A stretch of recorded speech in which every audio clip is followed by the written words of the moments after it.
Quando andavo al liceo, i miei compagni di classe fecero una lista delle ragazze. Eravamo in viaggio, in gita scolastica, partiti dalla Puglia e diretti in Germania. Ancora non esistevano le low cost che sarebbero arrivate 5 secondi dopo, ma quindi tra i vari privilegi che la mia generazione ha potuto vivere c'è stato anche fare Taranto-Monaco di Baviera in autobus. Un viaggio interminabile. Per ammazzare la noia, a parte ascoltare musica, fotografare i compagni che dormivano con le fauci spalancate e improvvisare sessioni di quasi petting sui sedili, a un certo punto qualcuno ha avuto la brillante idea: facciamo la pagella delle ragazze. Accanto al nome di ciascuna c'erano diversi voti organizzati in colonne e poi a destra, nell'ultima colonna, c'era il risultato finale, la media dei voti presi. I giudizi si focalizzavano su tutto: viso, mani, occhi, tette, culo, gambe, ma anche simpatia e intelligenza. Questa cosa la fecero davanti a noi, che partecipammo passivamente, come fossimo in fila indiana davanti alla giuria popolare maschile. Non ci sembrò strano e non ci indignò. Eravamo anzi tutte piuttosto attente a incassare la nostra dose di gratificazione e la nostra dose di umiliazione. Il fatto interessante però è che noi ragazze non abbiamo mai fatto una pagella dei ragazzi. Probabilmente eravamo distratti a guardare i fighi delle altre classi, quasi certamente più grandi, ci può stare, ma non ci è proprio mai venuto in mente di poter o dover mettere dei voti alle loro teste e ai loro corpi. Per esempio non abbiamo pensato di giudicarli per la loro acne, per i loro capelli unti, per la pochezza della loro igiene che a volte li faceva puzzare come mufloni all'equatore. Non abbiamo mai stigmatizzato nero su bianco il fatto che alcuni fossero bassi, che alcuni fossero grassi, che alcuni fossero smilzi, che fossero imperfetti come noi, con nasi adunchi, dentoni sporgenti e barbette pietosamente stentate. Sono anni difficili quelli: o sei una semidivinità o ci sono ottime probabilità che tu sia un cesso vestito in maniera raccapricciante.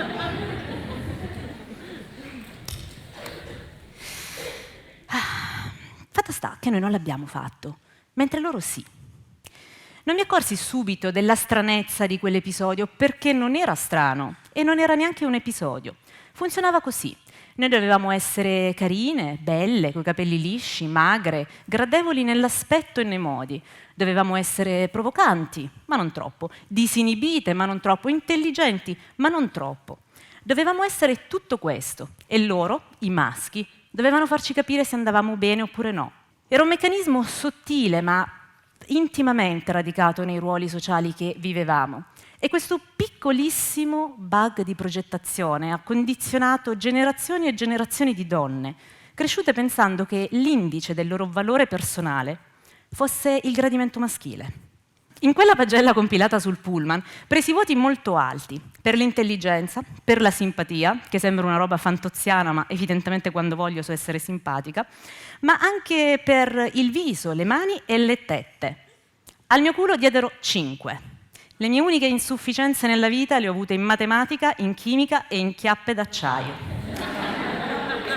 I ragazzi avevano ragione, per carità, non lo discuto. Non ho un bel culo, non l'ho mai avuto, ce l'ho largo ma non ce l'ho grosso alla Kim Kardashian o alla Jennifer Lopez, anzi è basso, è schiacciato, c'ho il culo a tamburello, come direbbe mia madre.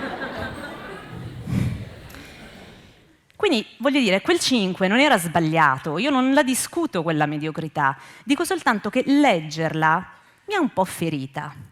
Al punto tale che oggi che sono passati circa 17 anni, ahimè, da quel momento, da qualche parte nel mio io, quel voto non dovuto, non richiesto, brucia ancora. Da qualche parte in me c'è ancora un adolescente in paranoia perché la natura non gli ha dato uno di quegli ultraculi perfetti, rotondi, marmorei a mandolino che manco se faccio squat da qua all'eternità avrò mai. Nonostante quell'insufficienza, risultai comunque quella con la media più alta. Non ero la più bella, ma vincevo io. E questa ai tempi era l'unica cosa che davvero mi importasse: vincere, essere la migliore, stracciare la concorrenza. Come moltissime donne, non mi accorgevo neanche di partecipare a una gara ingiusta, fondata su presupposti fasulli e viziata da un antagonismo inutile.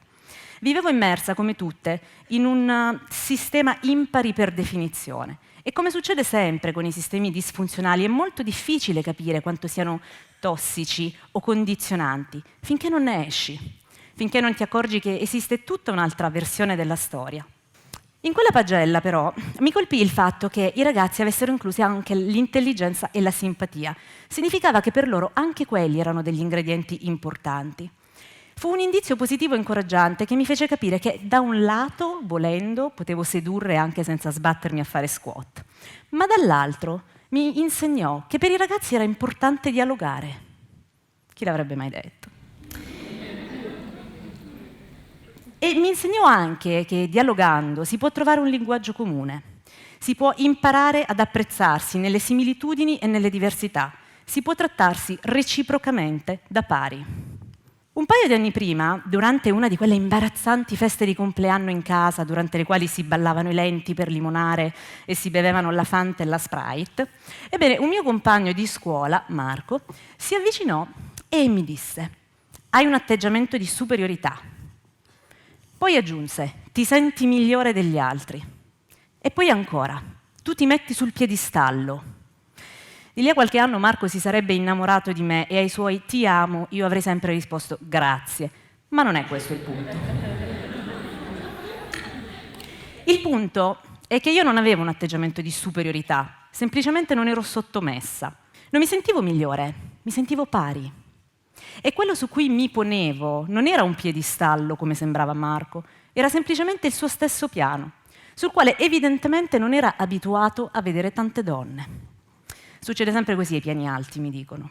La ragione per cui vi racconto questi aneddoti adolescenziali all'apparenza irrilevanti è che parte del mio lavoro è studiare il rapporto tra i generi, com'è, come cambia, come ci influenza. E in questo periodo sto riflettendo sulle radici del mio femminismo, perché i miei amici maschi, quelli che mi davano voti altissimi, quelli con cui abbiamo fatto giornate e nottate a ridere, non fanno che dirmi: ma Ste, il tuo blog trasuda femminismo, ma state esagerando, ma siete estremiste, ma ormai uno c'ha pure paura a prendere l'ascensore da solo con una donna». Così voglio capire come mi è successa questa disgrazia di essere femminista, dunque disallineata, diversa, turbolenta, persino fastidiosa. Come sono passata dall'essere la più simpatica a essere pesante. Il fatto è che io sono femminista, ma non ho mai voluto essere femminista, non l'ho mai scelto, non è mai stata una posa che ho deliberatamente assunto. Io sono femminista a mio malgrado, femminista perché non potrei non esserlo, sono femminista perché lo ero anche quando non lo sapevo. Mia nonna materna, per esempio, mi ha sempre detto di studiare, perché l'educazione è un diritto. E mia nonna paterna ha gestito per 50 anni il bar del Tribunale di Taranto, tenendo in riga decine di dipendenti e lavorando al pubblico in un'epoca in cui alle donne non era tanto consentito, specialmente al sud Italia. E mia madre, che ha contratto la poliomielite da bambina e da allora convive con gli esiti invalidanti della malattia, ha sempre lavorato e mi ha sempre detto: lavora, perché la prima cosa, cioè la cosa più importante di tutti, è l'indipendenza, non il matrimonio, non la maternità, scusate, l'indipendenza. Come facevo a non venire femminista? Non lo so. A questo proposito, ultimamente mi sto appassionando alle biografie delle grandi donne della storia. Indira Gandhi, Frida Kahlo, Jane Austen, Maria Montessori. Tutte queste signore che hanno consentito all'umanità, quindi anche agli uomini, di progredire, avevano due tratti in comune.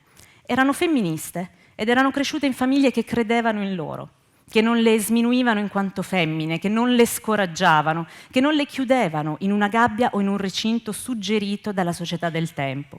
Perché tutti i tempi, ogni tempo ha le sue gabbie, che cambiano col mutare della cultura, ma che non perdono mai la loro funzione originale, che è quella di incastrarci e ingabbiarci in ruoli e definizioni, fossero anche quelle di bambini ribelli e di femmine alfa. Sia chiaro però, non era tutto merito delle madri di queste signore. I padri avevano un ruolo fondamentale, vale per la Montessori, vale per la Austen, vale persino per me, perché mio padre ha avuto un ruolo centrale nella mia crescita. Mi ha incoraggiata sempre, sfacciatamente pure troppo, che poi si sa che con le figlie femmine come la fai la sbagli. Ecco, attraverso le vite di queste donne straordinarie che hanno lasciato un segno nella politica, nell'arte, nella scienza, ho iniziato a ricostruire tanti tasselli della storia delle donne, che è una storia che non si studia mai. Voi mi direte che non è diversa da quella degli uomini, e io vi dirò che sbagliate, perché ogni oggetto può essere osservato da innumerevoli punti di vista e da ciascun punto di vista assume una prospettiva differente, un setup diverso, un'illuminazione che cambia completamente l'immagine e i suoi colori. E quello delle donne, che sono circa il 52% della popolazione mondiale, decisamente non è un punto di vista irrilevante. Io sono donna, mi interessa quel punto di vista, dovrebbe interessare a tutte la nostra versione della storia. Ho scoperto, per esempio, che le donne hanno dovuto lottare per il diritto di proprietà, nel senso che non erano libere di possedere nulla. Sapete perché?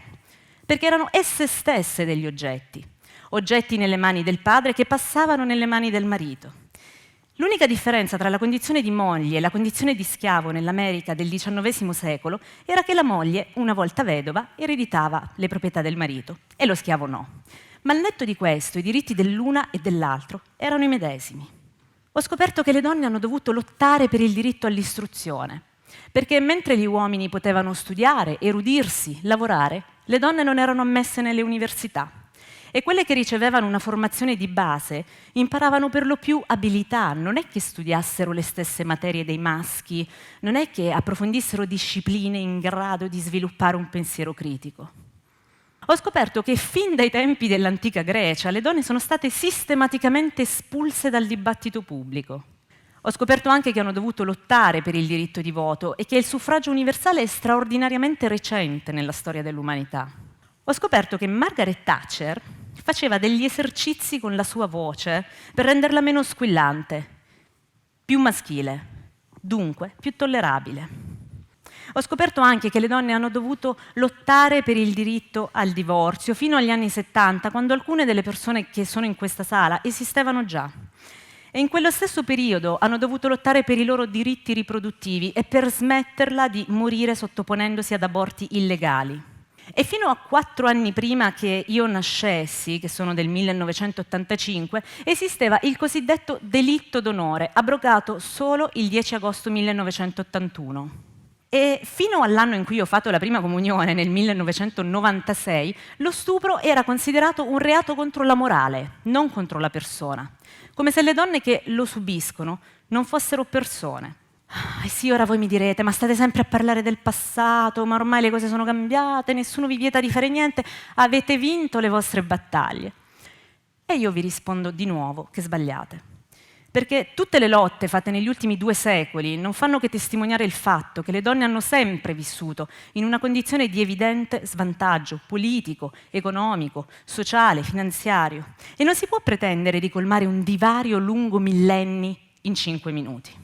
La cronaca e l'attualità ci dimostrano che i diritti acquisiti sono tutt'altro che garantiti e soprattutto la cronaca e l'attualità ci dimostrano che c'è ancora tanta di quella strada da fare se pensiamo che le donne guadagnano ancora statisticamente il 18% in meno rispetto ai loro colleghi uomini, se pensiamo che il congedo di paternità è di 5 giorni, se pensiamo che le percentuali della disoccupazione femminile sono in costante aumento.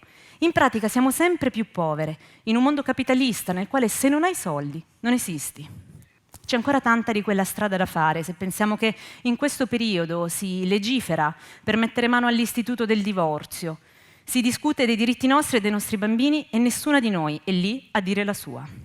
Non fatevi impressionare da questo femminismo pop che vedete in giro, dalle pubblicità tipo quella della Gillette, dal cosiddetto femvertising. L'avete visto Totti che fa gol nella lavatrice col detersivo? E Montrucchio con la lavastoviglie? E Savino che finalmente toglie il calcare dal cesso? Ecco, viva Dio! Bene, segno dei tempi che cambiano. Il fatto è che non dobbiamo certamente spiegarla la differenza che c'è tra la pubblicità e la realtà, spero, nel senso che La pubblicità ci mostra uomini finalmente felici di fare le faccende domestiche, ma ci mostra anche bambini che esultano se propini loro da mangiare la carne in scatola, donne che ridono quando si strappano i peli e soprattutto che si lanciano dal paracadute al primo giorno di ciclo.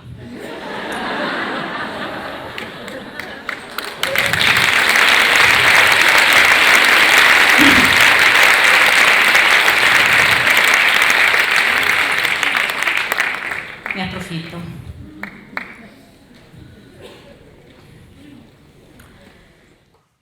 Il fatto è che commercialmente si parla molto di femminismo. Il girl power è una bella gallinella dalle uova d'oro. Qualcuno si è accorto che le donne hanno anche un potere d'acquisto e quindi ha pensato di legare l'istanza femminista con la vendita di prodotti. C'è solo un problema però, questo è marketing. Non è politica. E lo so che in questo periodo siamo un po' tutti confusi in proposito, ma c'è una differenza. La differenza è che a pochissimi chilometri da qui, pochissimi giorni fa, si è tenuto con il patrocinio della Regione Veneto, Provincia di Verona, Ministero della Famiglia, Presidenza del Consiglio dei Ministri, no, forse non si sa, il World Congress of Families. Un raduno internazionale di persone contrarie all'omosessualità, al divorzio e alle donne lavoratrici.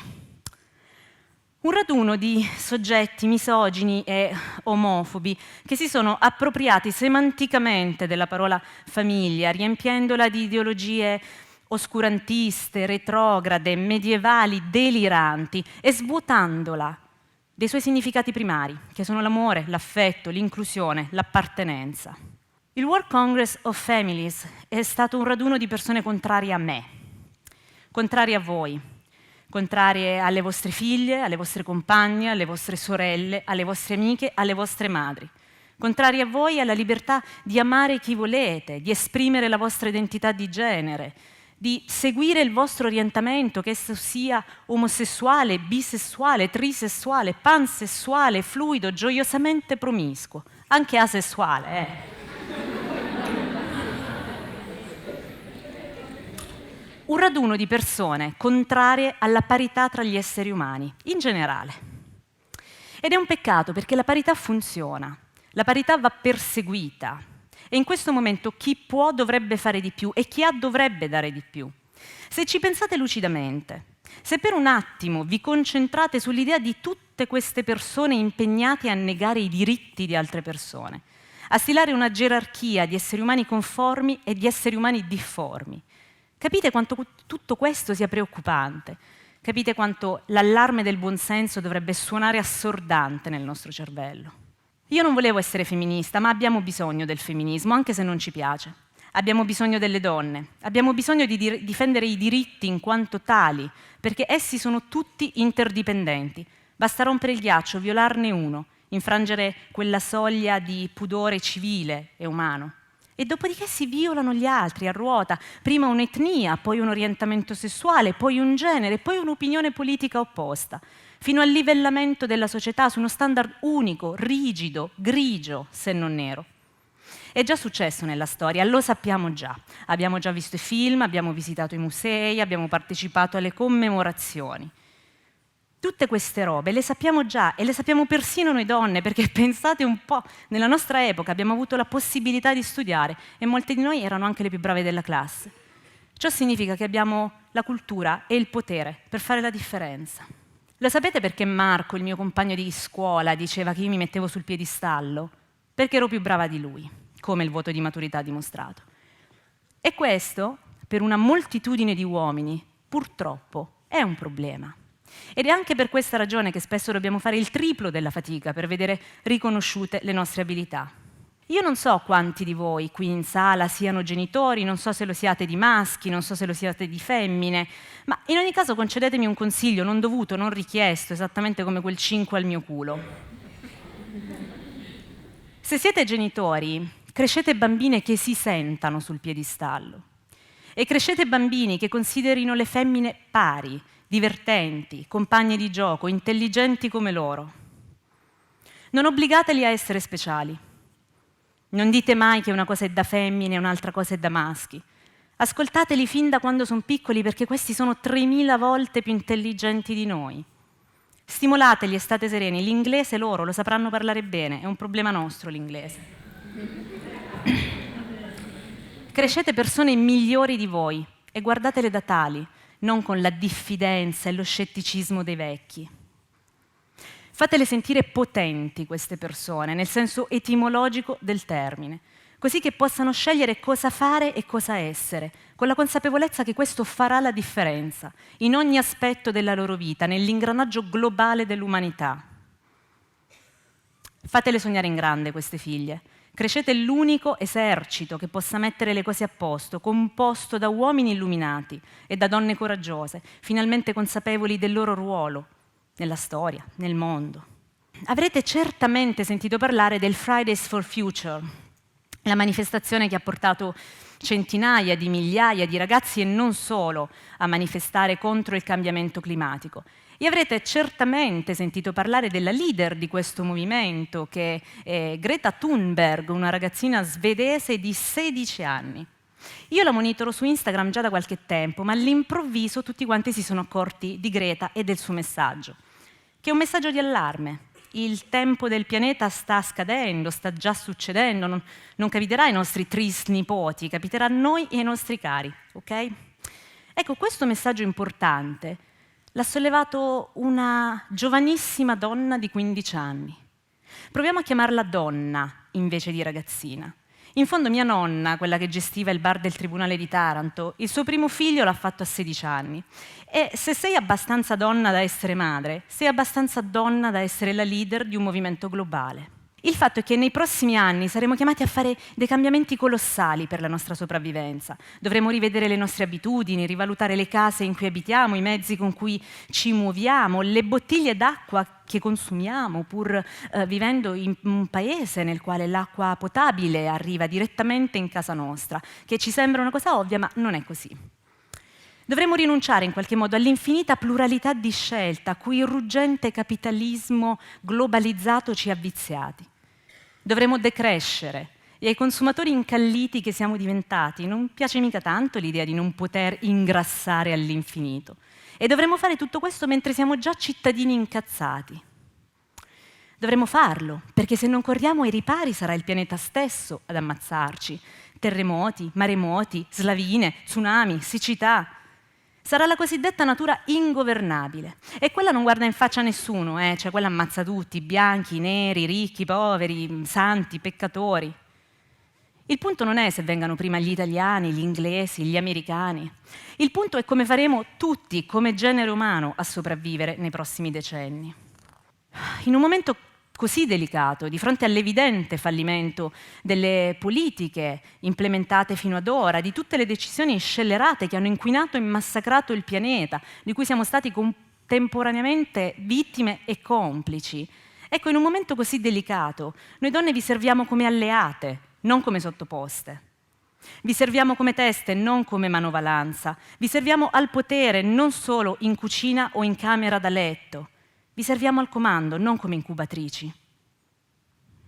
So che è difficile da accettare per molte persone, come quelle che pochissimi giorni fa, a pochissimi chilometri da qui, si sono riunite, ma il nostro contributo per il benessere e la sopravvivenza del genere umano non si esaurisce nell'utero e neanche nell'accompagnare i bambini al calcetto e andarli a riprendere dal catechismo. È importante, ora più che mai, ascoltare cosa dicono le donne, che notoriamente hanno sempre ragione.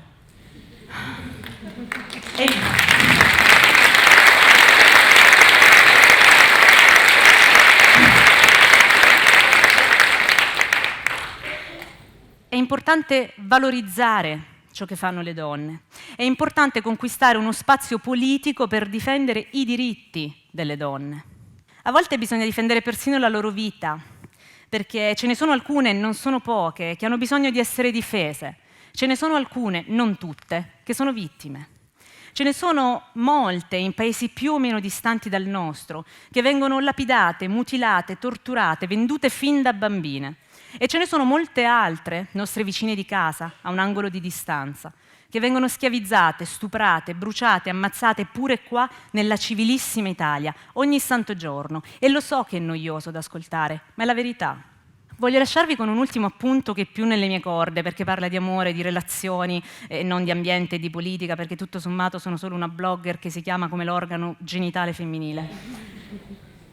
C'è un'altra cosa che vorrei dire alle donne e alle ragazze, e cioè di imparare la differenza fondamentale che c'è tra gli uomini che ci amano e gli uomini che ci hanno. Sono due ruoli molto diversi che chiunque, a qualunque età, di qualunque estrazione socioculturale, spesso confonde, sovrappone, mischia. E invece dobbiamo capire la differenza sostanziale che c'è, dobbiamo capire che più un uomo ci ha, meno ci ama. E più ci ama, meno è interessato a possederci, a controllarci, a limitarci, a non lasciarci andare.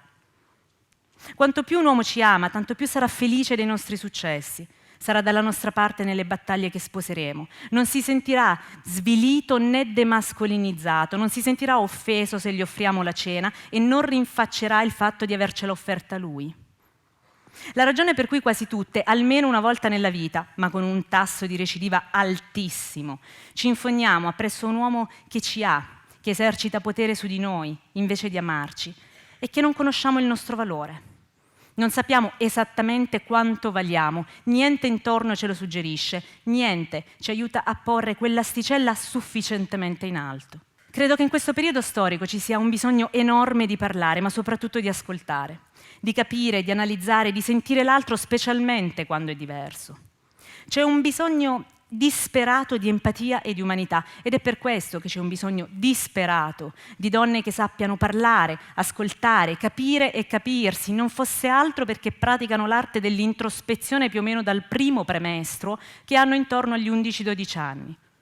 Pensate quanta energia e quanto tempo risparmieremmo come genere umano e femminile se invece che impazzire appresso agli uomini che non ci amano abbastanza, alle diete, alla ricerca di una gioventù eterna, perché pare che invecchiare sia un peccato capitale, se invece che ossessionarci per essere perfette, per strizzarci, tagliuzzarci, rimpinzarci di plastica dagli zigomi ai talloni, se invece che criticare le altre per qualunque scelta facciano, ti sposi, non ti sposi, fai figli, non fai figli, ingrassi, dimagrisci, fai carriera, insomma se noi semplicemente usassimo il nostro tempo e le nostre energie per difendere i nostri diritti.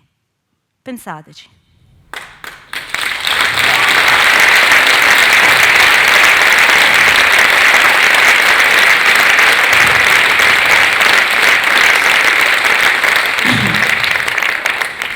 Il fatto è che dobbiamo sensibilizzare noi stessi e il prossimo al valore dei diritti umani, che sono i diritti di tutti, persino degli imbecilli che credono che parlare di diritti sia uno sport da buonisti radical chic.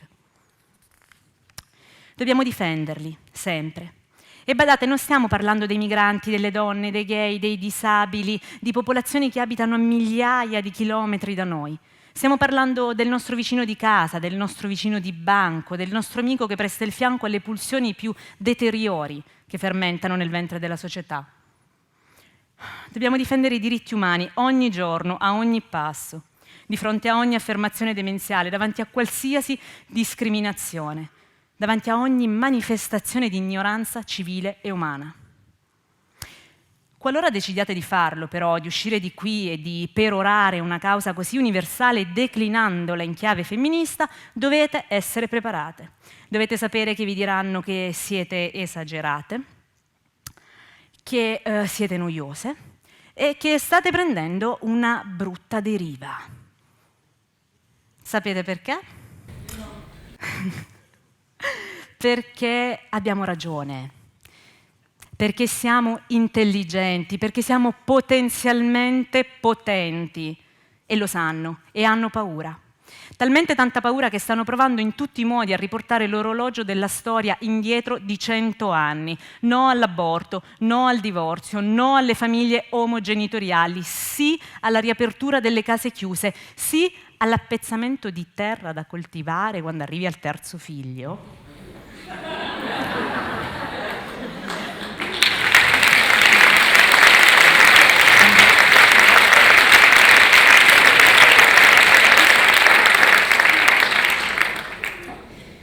Questa battaglia ci coinvolge tutti, ci interpella, ci include, in difesa del genere umano nel suo complesso, con tutte le sue sfumature e i suoi colori, che non sono solo il bianco o solo il nero, né solo il maschio, né solo la femmina. A questo punto ho concluso davvero e vi saluto con l'invito esplicito agli uomini e alle donne in sala di rompere le palle tantissimo, di stracciarle, di fracassarle se necessario, pur di difendere la libertà di tutti. La nostra.